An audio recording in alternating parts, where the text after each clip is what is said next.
Hello, I'm Bob Lytle with the Fort Taber, Fort Rodman Military Museum, and behind the camera is Don Brown with the Greater New Bedford Civil War Roundtable. We're here today at the Fort Taber Military Museum to talk to Bob Randle from the Civil War Roundtable, one of the members. And several weeks ago, Bob Randle presented to the Fort Taber Military Museum a collection of hats from his great-grandfather, George H. Randle. Now, this is an interesting story, interesting history. So let's begin with a little bit of background from Bob Randle himself. So Bob, tell us a little bit about where you grew up and what was it like back in the day. Bob is 90 years old this year. So go ahead, Bob. You were born where? I was born in the house I'm living in right now, which is on Acushnet Avenue and about a mile north of Blunt's Corner. It's 2753 Acushnet Avenue. And I was born in the house and grew up across the street in another house. My grandfather had built 3 houses at the time, and it was right there in the same area.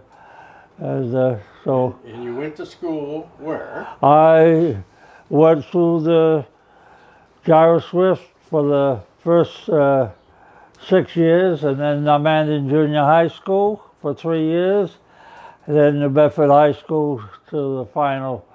I graduated from the Bedford High School in 1950.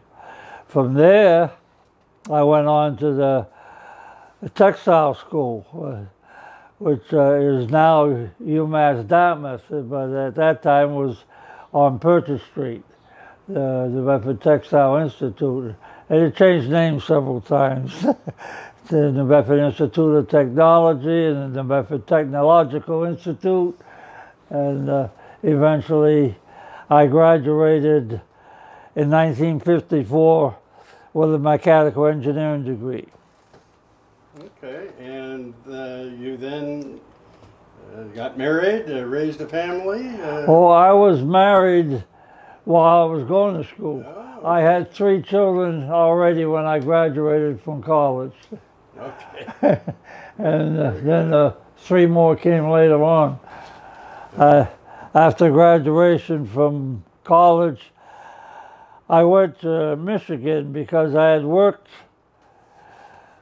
during my college years. I had a family, and I worked at Juicy's Bakery 40 hours a week at night, and went to school during the daytime. Okay. And back in the day, you would drive out to Rochester to visit your great-grandfather? Well, at that time, I was a little boy, of course, and my father would drive out there.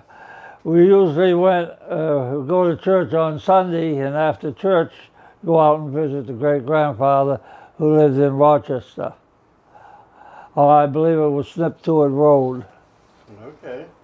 And he passed away at age 97, as I recall, December 24th, 1938 or 39? Yeah, I believe it was right in that area, 38 I think it was. Yeah.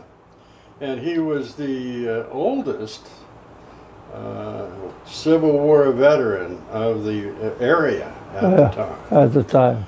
And belonged to Richard A. Pierce, Grand Army of the Republic. Mm-hmm. For those that might not be familiar, the Grand Army of the Republic was a fraternal organization formed at the conclusion of the American Civil War, and there were 5 Grand Army of the Republic posts in New Bedford. Post 190, the Richard Pierce post, is the post that George Randle belonged to. Again, back in that era, one did not aspire to political office, for example, without belonging and having the blessing of the Grand Army of the Republic post. I looked up George H. Randle in the Ancestry.com. I find it interesting, in 1910, he was listed as a fence viewer in the city or town of Rochester, Massachusetts. So I don't know if you knew that he was an official fence viewer. No, I didn't know that. And I also have his pension records. Back in the day, again, the Civil War veterans would apply for a modest pension, maybe $11 to $18 monthly. But to do that, it was a very typical government red tape situation where you had to have letters of recommendation to say you deserve this pension or that you were disabled. A little bit like today's effort to retire on a disability pension. But anyway, so you went out to the farm, and he was known as a woodcutter. He always he enjoyed cutting his own heating wood. Oh, yeah. But do you remember anything about the farm itself? Not really. We'd go into the house, of course, and into his living room, and he would sit in a chair, and of course I was 8, 9 years old at the time. Okay, yeah. And I'd wander around a little bit. Okay. But it was an old house on Sniptort Road in, that's Mattapoisett, right? Yeah. Rochester? Rochester, yeah, Rochester. Out in that area. Yeah, right. Sure. It was Sniptort Road, I remember that. Okay. Now, in the case here for display, we have 3 of the 4 hats that Bob brought to the museum. The one, the most interesting one is the forage kepi hat here on the front. This is the hat that George Randle wore all throughout the 3 or 4 years that he served. He served 33 months. I should make that more specific. 33 months with the 3rd Massachusetts Cavalry. That took him down into Louisiana, the Red River campaign. He was part of Company E of the 3rd Mass Cavalry. He was in quite a number. He was in 13 battles, in 11 of them in Louisiana. At the conclusion of the Louisiana campaign, his unit was made into an infantry outfit and brought north to the Shenandoah Valley, and then reconverted into a cavalry outfit. Again, the 3rd Mass Cavalry under Sheridan, infamous Phil Sheridan.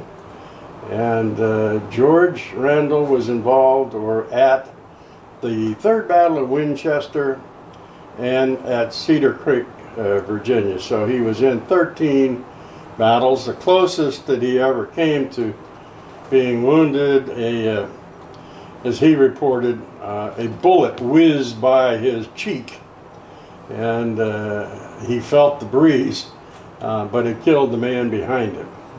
That was as close as he came to a death.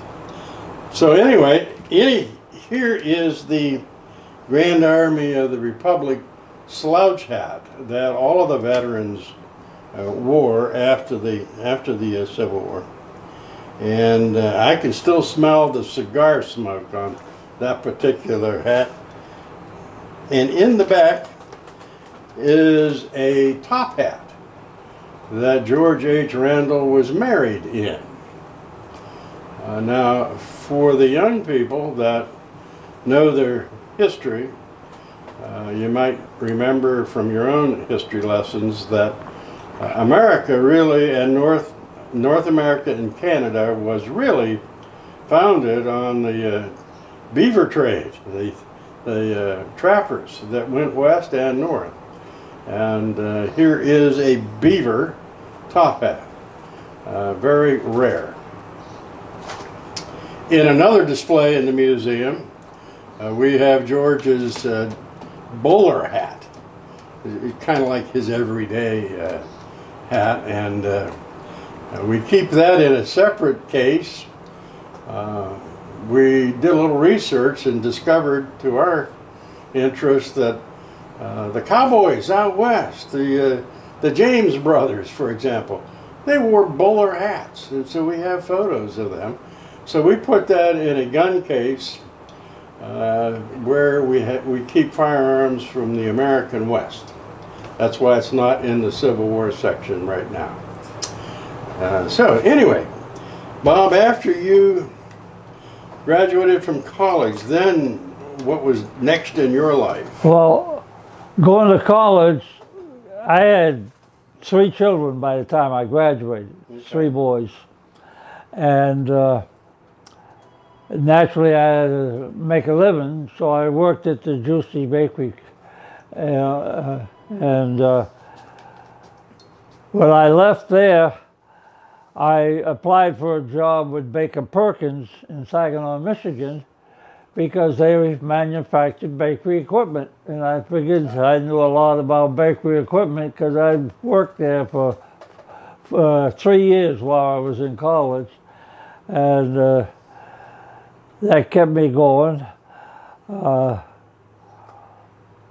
And I went out to Saginaw, Michigan, where Baker Perkins company, which manufactured bakery machinery, and I figured that's a good place to start in the contents of design and machinery. Okay. While I was there at Baker Perkins, I got I designed a couple of things that they ended up getting, what do you call it? Patents? Patents? Patents, yeah, that's what I couldn't think of the word I wanted. Yeah, so they patented them, and they sold quite a few. One of them was a low ceiling throw elevator, which picked up the dough for the recycle into the mixes. Mm-hmm.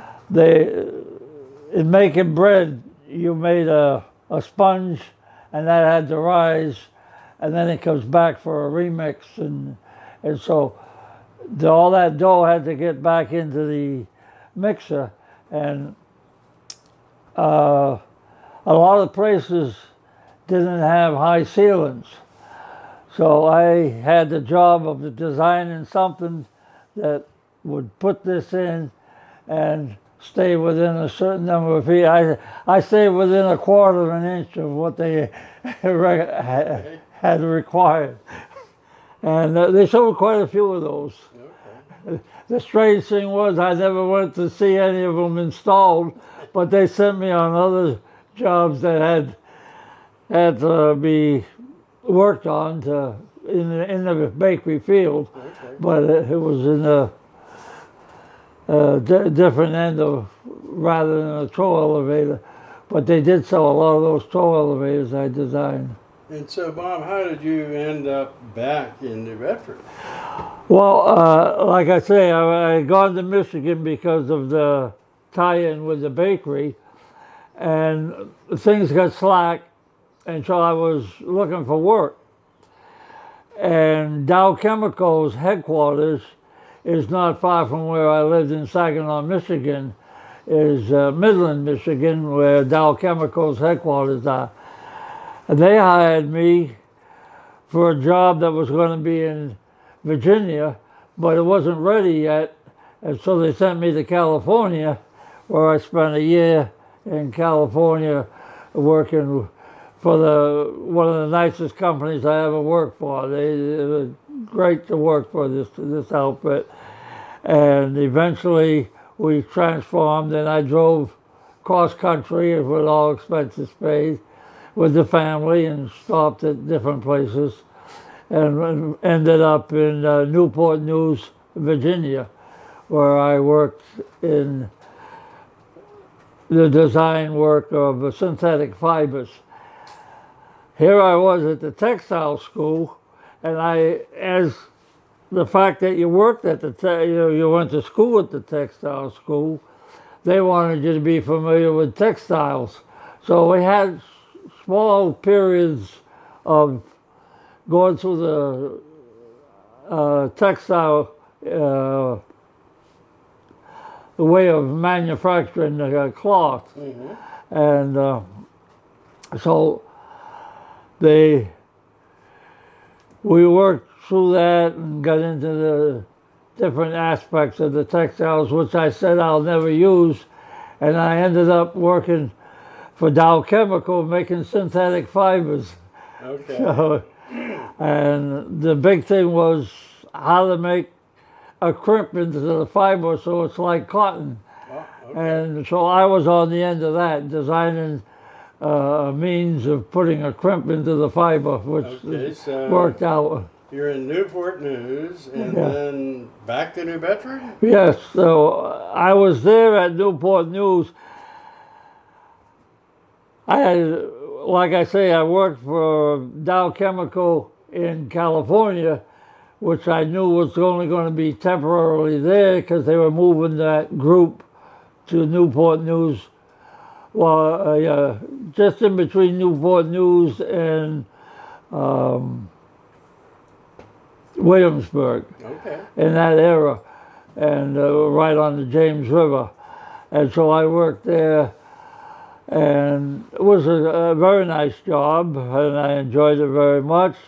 But eventually, after about 2 years there, I got a call from Joseph P. Duchesne, who owned the My Bread Baking Company. He had gone out to the university, which is now UMass Dartmouth, to get a plant engineer for his bakery. And they were looking for somebody to fill that in. And I was recommended that I knew the bakery because I worked there for 3 years while I was in college. Okay. And so I ended up with an interview and came back to New Bedford that way. Okay, very good. So I had moved from New Bedford to Michigan, and from Michigan to California, and California down to Newport News, Virginia. And eventually I got a call from Joseph P. Duchesne, who had gone out to the university to find somebody local that would stay with a job of being a plant engineer in a bakery. Okay. And my former instructor said, the fellow you warned, he graduated 5 years ago, and he's out in Virginia now. Okay. So they got a hold of me, and I was glad to come back home. Now, switching gears a little bit, how did you get interested in the American Civil War? Well, my great-grandfather fought in the Civil War, Right. and we used to go to church on Sunday over the Cushnet at the Methodist Church. And after church, quite often we would take a ride to Rochester to visit my great-grandfather out there, which was my father's father's father. Okay, very good. Okay. And excellent. My father's father had a house in Polk Beach, which he had just moved in before the '38 hurricane. He had quite a time there. Fortunately, that would be in Fairhaven? That was at Polk Beach, okay. On Scottaconnect. Yeah. Okay. And what happened was, there was the road that went along the waterfront, and he had a house on the side across from the water, and on the side adjacent to the water was kind of a lawn land that belonged to him, and so he was right there on. And the '38 hurricane came along, and I was what 6 years old, 7 years old, and we went out to see what happened because there's no telephones, and my father was concerned about his parents that lived on Pope Beach. And we finally got down there. The police didn't want anybody down on the deck, but they let us go through, and everything was all right. They survived the '38 hurricane. So the genesis for your interest in Civil War really is your great-grandfather. Is my great-grandfather, yeah. And you've done quite a bit of travel in the Civil War history area. So yeah. There's a group of Civil War round tables up in the Boston area, and they will have an annual event to go different places, which took me down to Virginia quite a few times. Yeah, sure. So. Yeah, very good. Now, getting back to your work history, our audience might not know this. Bob worked for Revere at one point, and as an engineer. And you might recall out on Route 140, I'm sorry, not Route 140, 195, the Revere on the horse that was animated and was an icon for the New Bedford area. Bob worked on that. What would you call it? Advertising piece? It was like Paul Revere on his horse, and the horse was galloping. Yes, and it had neon lights on it, and the feet would keep moving. He was galloping all the time, and this used to be on top of. Try to think now where they had that. It would be shown, so going over the Fairhaven Bridge, you would see it there. Okay. And I had several times we had to work on it because. But then eventually that wasn't the only one. There were others, were there not? Of that. The galloping horse. There was one other that was in Boston.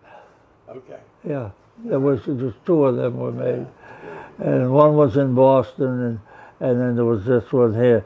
It was quite a thing. I don't know what eventually happened to it at the end.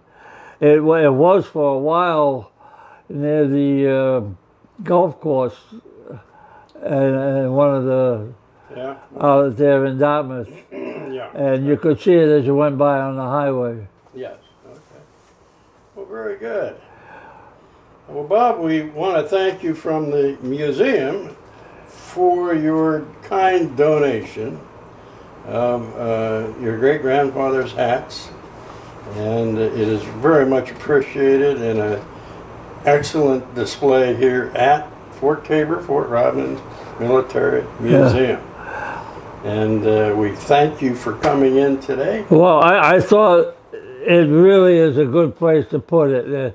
I could have let it go down through the family some more and more, but as you get further away from him, the interest starts to dwindle.